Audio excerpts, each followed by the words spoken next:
वक्फ act को लेकर पूरे देश में चर्चा गर्म है। कुछ लोग सपोर्ट में हैं, कुछ लोग इसके खिलाफ हैं। हालांकि एक्ट अभी फिलहाल ऐसी जगह है, आइसोलेटेड है, क्योंकि उसमें संयुक्त समिति, संसदीय समिति उस पर चर्चा कर रही है। लेकिन उससे ज़्यादा चर्चा गर्म बाहर है। कहीं QR कोड के जरिए स्कैन हो रहा है, कहीं व्हाट्सएप और सोशल मीडिया पर चल रही है इसका विरोध करना या सपोर्ट करना। लेकिन आज हम आपको बताते हैं कि वक्फ एक्ट में आखिर क्या है और किन चीज़ों को लेकर विरोध हो रहा है, क्योंकि इसको लेकर बहुत सारी चीज़ें कन्फ्यूज़न भी हैं, लोगों को ज़्यादा पता भी नहीं है। तो इसमें हम चाहते हैं कि इस मामले को लेकर सुप्रीम कोर्ट तक आने वाले वकील अश्विनी उपाध्याय जी से बात करें कि आखिर वक्फ एक्ट को लेकर कहाँ कहाँ मिसकंसेप्शन है, कन्फ्यूजन है। सबसे पहले तो हम बात करेंगे अश्विनी जी इसके संवैधानिक पहलू को लेकर कॉन्स्टिट्यूशनली ये क्या है और नया एक्ट इसको लेकर आप क्या सोचते हैं? संविधान में संजय जी वक्फ कहीं लिखा ही नहीं है।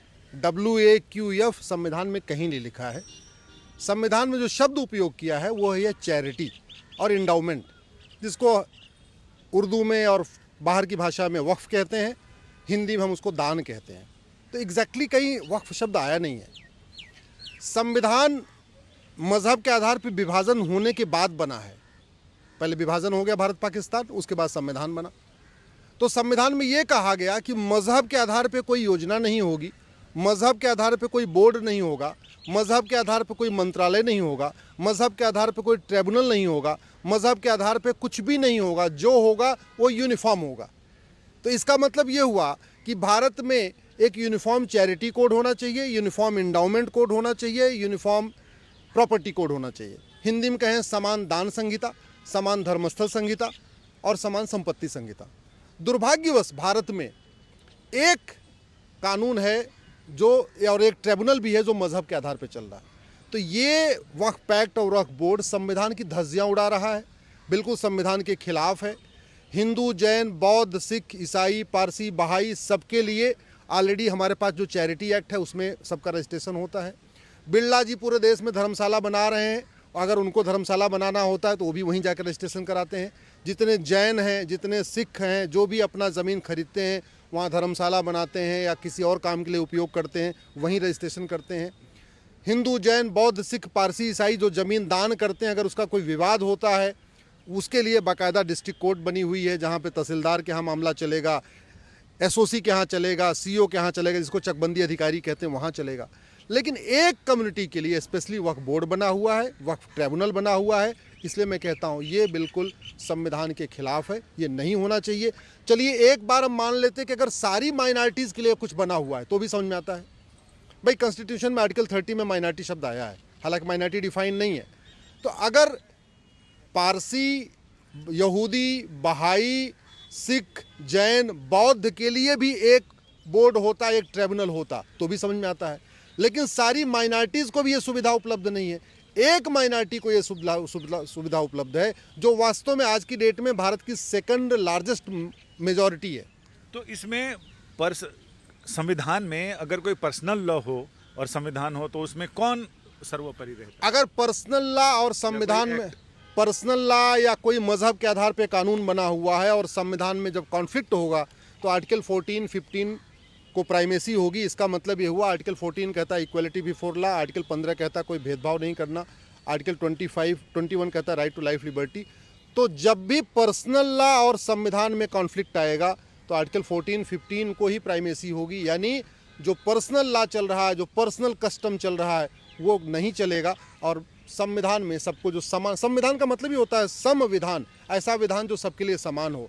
तो संविधान ये कहता है कि जो भी विधान होना चाहिए वो सबके लिए एक होना चाहिए, सम्यक होना चाहिए, सम्यक होना चाहिए और एक देश एक विधान होना चाहिए, अलग अलग नहीं होना चाहिए, मजहब के आधार पर नहीं होना चाहिए। इसमें अगर हम धार्मिक दृष्टिकोण से बात करें तो उसमें आपने कोई रिसर्च किया है कि अगर कुरान है या हदीस है या बाकी अन्य चीज़ें हैं उसके मुताबिक क्या? देखिए जो हदीस में वक्फ का जिक्र आया है और हमारे वेद पुराणों में दान कहते हैं, वो हदीस में वक्फ लिखा हुआ है। तो चाहे वो दान हो या वक्फ हो या चैरिटी हो, ये दूसरों की ज़मीन पे नहीं होती। वक्फ वो ज़मीन की जाती है जो अपनी पुश्तैनी ज़मीन हो, पिताजी ने, दादाजी ने उसको बहुत जायज़ तरीके से कमाया हो, ईमानदारी मेहनत से कमाया हो, या हमने कोई ज़मीन ईमानदारी मेहनत से खरीदा है। अगर मैं अपनी गाड़ी दान करना चाहता हूँ तो वो चोरी की गाड़ी नहीं, अपनी खरीदी हुई गाड़ी में दान कर सकता हूँ। अगर मैं कुछ पैसा दान करना चाहता हूँ तो आपका पॉकेट मार के नहीं, आपके घर में चोरी करके नहीं, अपनी ईमानदारी मेहनत की कमाई को मैं दान कर सकता हूँ। अगर मुझे ज़मीन दान करना है तो आपको तलवार से धमका के, आपके घर में आगजनी की धमकी दे के या हत्या बलात्कार की धमकी दे के किसी दूसरे की ज़मीन कब्जा करके वक्फ नहीं होता। वक्फ की परिभाषा के अनुसार भारत में मुगलों, निज़ामों और नवाबों को वक्फ का अधिकार ही नहीं था, क्योंकि बाबर, हुमायूं, तुगलक, गजनी, गोरी, औरंगज़ेब यहाँ आए थे तलवार लेके, कोई ज़मीन लेके नहीं आए थे।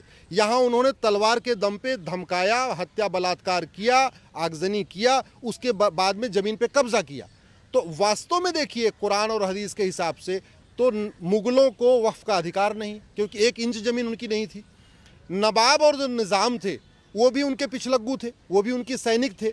मुगलों ने 20-20, 30-30 गाँव अलग अलग उनको बांटा था, मुगलों को दिया जागीर बना के।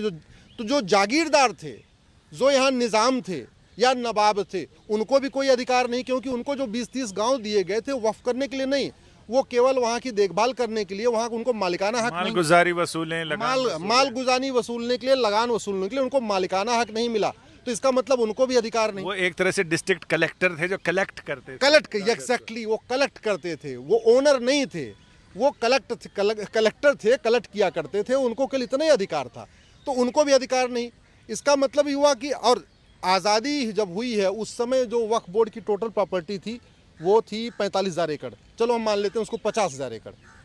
आज की डेट में 9.5 लाख और 10 लाख एकड़ के आसपास हो चुकी है। सरकारी आंकड़े 9.5 लाख एकड़ बता रहे हैं, वैसे 10 लाख एकड़ हो चुका है। तो पिछले 75 साल में ये जो 9 लाख एकड़ और 9.5 लाख एकड़ बढ़ गया वक्फ बोर्ड की प्रॉपर्टी, वो बढ़ी कैसे? भाई मुगलों को अधिकार नहीं वक्फ करने का, निज़ामों को अधिकार नहीं, नवाबों को अधिकार नहीं, जागीरदारों को अधिकार नहीं। और दूसरी तरफ सच्चर कमेटी कहती है कि भारत में मुसलमानों की हालत दलितों से बदतर है, उनके पास रोटी कपड़ा मकान की व्यवस्था नहीं है। और ये सही भी है, क्योंकि पिछले 10 साल में केंद्र सरकार की जितनी भी स्कीम है, चाहे वो मुफ्त मकान है, मुफ्त राशन है, मुफ्त वजीफ़ा है, मुफ्त मुद्रा लोन है, जो भी स्कीम है, उसमें 35% जो हिस्सा है वो मुस्लिम्स को गया है, चाहे वो फ्री मकान हो या फ्री दुकान हो या फ्री अनाज। तो आपका कहना है कि जिसके पास खुद ही नहीं है वो वक्फ कैसे करे? बड़ी सीधी सी बात है।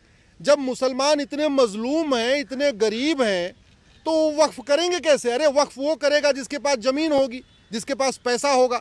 अब मदनी साहब संपन्न है तो मदनी साहब बताएं उनके परिवार ने कितना वक्फ किया। बुखारी साहब संपन्न है, वो बताएं उनके परिवार ने कितना वक्फ किया। दुरानी साहब संपन्न है, वो बताएं कितना वक्फ किया। ओवैसी साहब संपन्न है, अगर उनके पिताजी ने कोई वक्फ किया हो तो बताएं कि हाँ भाई मेरे पूर्वजों ने इतना किया। वो अपना नहीं बता रहे, बस जबरदस्ती कर रहे हैं। हमारे 9.5 लाख 10 लाख एकड़ हो गई। ये 9.5 लाख 10 एकड़ जानते क्या संजय जी? ये नदियों का किनारा है, ये पहाड़ियाँ हैं, ये जंगल है, ये खेल का मैदान है, ये गोचर की ज़मीन है, ये बंजर ज़मीन है, ये पार्क है, ये जो गाँव में शादी अपने आप ही वक्फ कर लिया लोगों ने, अपने आप वक्फ कर लिया। क्योंकि जो 1954 में नेहरू जी ने कानून बनाया, बाद में इंदिरा जी ने उसको और मजबूत ताकत दिया, फिर राजीव जी ने और ताकत दिया, फिर 1995 में नरसिम्हा राव ने तो पूरा उसको मगरमच्छ बना दिया कि जिसको मन चाहे उसी को निगल ले। उसमें क्या किया इन्होंने, ये कह दिया कि आप एक अखबार में निकाल दो कि भैया ये ज़मीन वक्फ की है, और 30 दिन में अगर कोई जवाब नहीं देगा तो वो प्रॉपर्टी वक्फ की हो जाएगी। इन्होंने बड़ा खेल ये, और जो जवाब देगा उसको साबित करना पड़ेगा कि और जो जवाब देगा उसको उसी वक्फ बोर्ड के सामने साबित करना पड़ेगा। तो पहले तो बड़ा खेल ये हुआ कि ऐसे ऐसे अखबारों में ये नोटिस दी गई कि ये वक्फ की ज़मीन है, जिस अखबार को कोई पढ़ता नहीं। भारत में ऐसे भी कम से कम 1000 अखबार चलते हैं जो मतलब 500 भी नहीं बिकते पर डे, उनका सर्कुलेशन है ही नहीं, वो छपते हैं और ऑफिस में रहते हैं, वो जनता के बीच में नहीं जाते। आपने संवैधानिक, सामाजिक और राजनीतिक पहलुओं पर चर्चा की। अब इसमें नया वक्फ कानून है, इसको लेकर बहुत सारी जगह तो QR कोड लग गए हैं, लोग उस पर स्कैन कर रहे हैं और बता रहे हैं। तो इसको लेकर लोगों में जो कन्फ्यूजन है वो किस मुद्दे पर है और उसका जवाब क्या है कन्फ्यूजन? देखिए, पहली बात तो जो वक्फ एक्ट के विरोधी हैं वो कह रहे हैं कि जी जो सरकार का द्वारा जो 44 संशोधन आया है हम इसका समर्थन कर रहे हैं।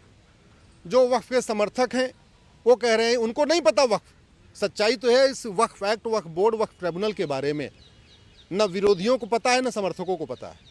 एक भीड़ चल रही है।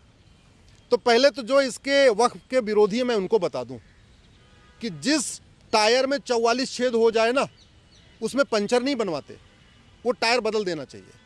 जिस कमरे में 44 छेद हो जाए और पूरा पानी टपकना शुरू कर दे, उसमें टेपिंग नहीं करते, इसमें वॉल पुट्टी नहीं लगाते, उसकी पूरी छत बदल देना चाहिए। आज़ाद भारत में पहला ये कानून है जिसमें 44 अमेंडमेंट हो रहे हैं इसको ठीक करने के लिए। आप इससे कल्पना कर सकते हैं ये कानून कितना घटिया है। इसलिए मैं कह रहा हूँ ये कानून ख़त्म होना चाहिए। मैं सभी लोगों से निवेदन कर रहा हूँ, आप जेपीसी को ईमेल भेजिए कि भैया ये कानून ख़त्म करो, और नहीं तो संविधान के प्रियम्बल से सेकुलर शब्द हटाओ। सेकुलर और मजहब के आधार पर कानून और मजहब के आधार पर ट्रिब्यूनल एक साथ नहीं चलेगा। भारत में बहुत सारे ट्रिब्यूनल हैं, मजहब के आधार पे एक भी नहीं है। एनजीटी है, इनकम टैक्स ट्रिब्यूनल है, जीएसटी ट्रिब्यूनल है, ऐसे और भी ट्रिब्यूनल हैं। मजहब के आधार पे एक भी नहीं है। तो मजहब के आधार पे ट्रिब्यूनल बंद होना चाहिए, मजहब के आधार पे बोर्ड बंद होना चाहिए, मजहब के आधार पे योजना बंद होनी चाहिए। जो होनी सबके लिए होनी चाहिए। समान दान संहिता, समान धर्मस्थल संहिता, समान संपत्ति संहिता।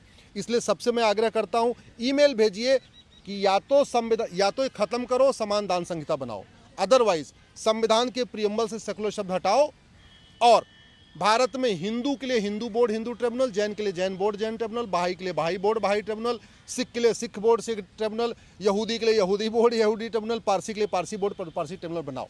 अब ये नहीं चलेगा। विभाजन मजहब के आधार पे हो चुका है। अब मजहब के आधार पे एक भी कानून नहीं चलना चाहिए। अगर मजहब के आधार पे ये बोर्ड चला, ट्रिब्यूनल चला, योजना चली, आयोग चला, सब कुछ चला, तो अगला मजहब के आधार पे विभाजन फिर होगा, और उसकी ये भूमिका यही मजहब के आधार के कानून ही उसकी बैकग्राउंड रखेंगे। अश्विनी जी से हमने इसलिए बात की कि अश्विनी जी ने सुप्रीम कोर्ट में 5 याचिकाएं तो सिर्फ इसलिए डाल रखी हैं कि समान एडॉप्शन का अधिकार होना चाहिए, समान संपत्ति का अधिकार होना चाहिए, समान विरासत का अधिकार होना चाहिए, और अभी उसी श्रृंखला में 3 और का जिक्र इन्होंने कर दिया है। समान संपत्ति संहिता, समान दान संहिता, हाँ, और समान धर्मस्थल संहिता। तो इसलिए हमने इनसे बात की है। वैसे तो वक्फ एक्ट को लेकर जो 44 संशोधनों के साथ इस सरकार ने संसद में पेश किया, और वो अभी संयुक्त साझा संसदीय समिति के सामने वो मामला अभी सुनवाई के लिए चल रहा है, उस पर बातचीत चल रही है।